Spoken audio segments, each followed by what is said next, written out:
जय श्री कृष्ण। आप सभी वैष्णवों का हमारे YouTube चैनल पुष्टि हृदय में स्वागत है। 84 वैष्णव वार्ता की इस कड़ी में अगले वैष्णव है रामदास जी। कहते हैं ये मीराबाई के राजपुरोहित थे। इनके कुछ वार्ता प्रसंग इस प्रकार से है। रामदास जी लीला में श्री स्वामिनी जी की सखी विशाखा जी की सखी है। लीला में इनका नाम कंदर्पा है। ये सदैव ही श्री स्वामिनी जी का स्मरण करती रहती है। ये अत्यंत ही रूपवान है।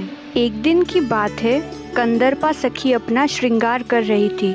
तभी वहाँ पर श्री स्वामिनी जी पधारी। तब कंदर्पा अपना श्रृंगार करती रही और स्वामिनी जी को देखकर भी उठी नहीं। तब ये देखकर विशाखा जी ने क्रोध में कंदर्पा को श्राप दे दिया कि तुम्हें अपने स्वरूप पर इतना गर्व है कि तुम स्वामिनी जी को देखकर उठकर उनका सम्मान भी नहीं कर रही। इसलिए तेरा पृथ्वी पर बार बार जन्म होगा।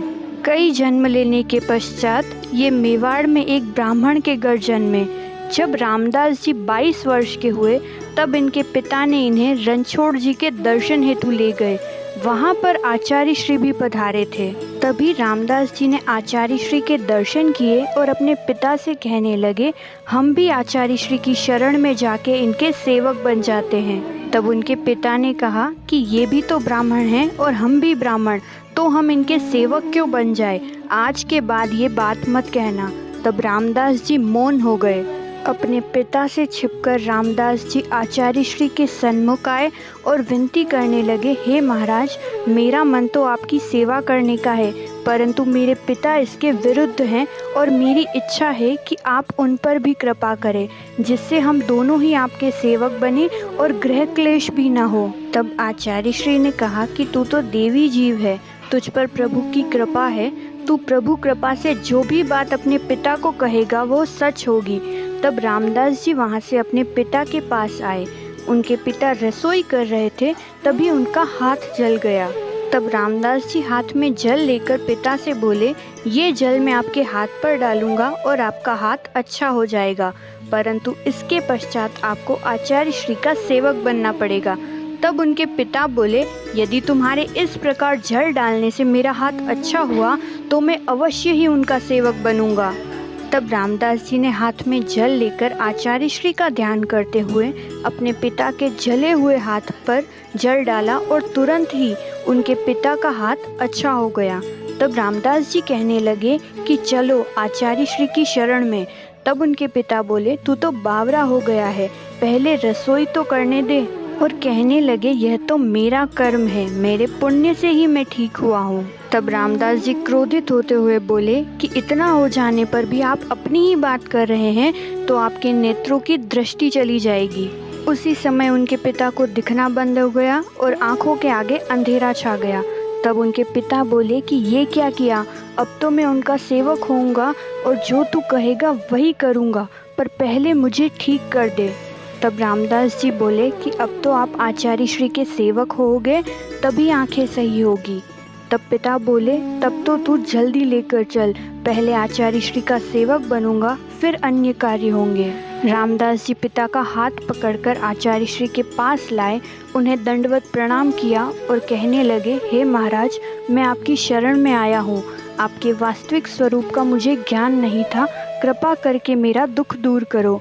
तब आचार्य श्री ने रामदास जी से कहा कि पिता को यहीं बैठे रहने दे, तू यमुना जी में स्नान करके आ।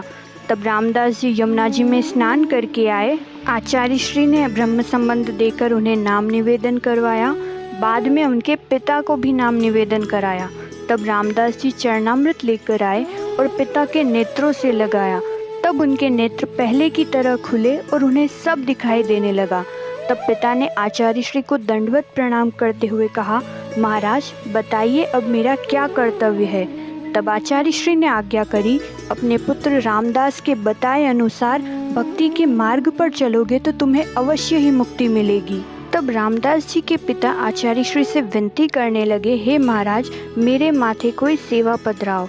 तभी आचार्य श्री ने प्रसादी वस्त्र देते हुए कहा, इसमें चित्त लगाकर प्रभु स्वरूप जानकर सेवा करो। तब वे दोनों आचार्य श्री को दंडवत करके आए। रामदास जी ने रसोई सिद्ध की, वस्त्र सेवा करी और भोग धरकर गाय का भाग निकाला। उसके पश्चात अपने पिता को भोजन परोसा और महाप्रसाद लिया। इसके पश्चात आचार्य श्री वहाँ से अडेल पधारे और रामदास जी अपने पिता के संग मेवाड़ आए। एक अन्य प्रसंग के अनुसार कहते हैं कि एक दिन मीराबाई जब अपने ठाकुर जी की सेवा कर रही थी, तब रामदास जी श्री वल्लभ के पद गाने लगे।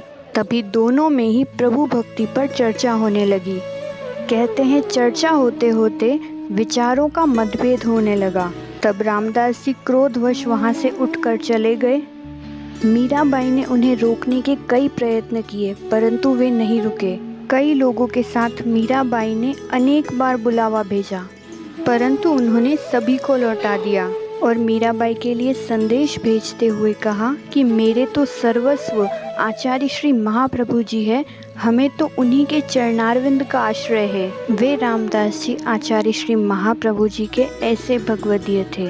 यह वीडियो आपको कैसी लगी हमें कमेंट करके ज़रूर बताइएगा। और यदि आपके पास पुष्टि मार्गीय वार्ताओं और प्रभु से संबंधित कोई प्रसंग है तो हमें इंस्टाग्राम पर शेयर कीजिए। हम उन प्रसंग को इंस्टाग्राम और यूट्यूब कम्युनिटी पोस्ट पर शेयर करेंगे, जिससे अन्य वैष्णवों को भी पुष्टि मार्ग के बारे में और जानने का अवसर मिलेगा। जय श्री कृष्ण।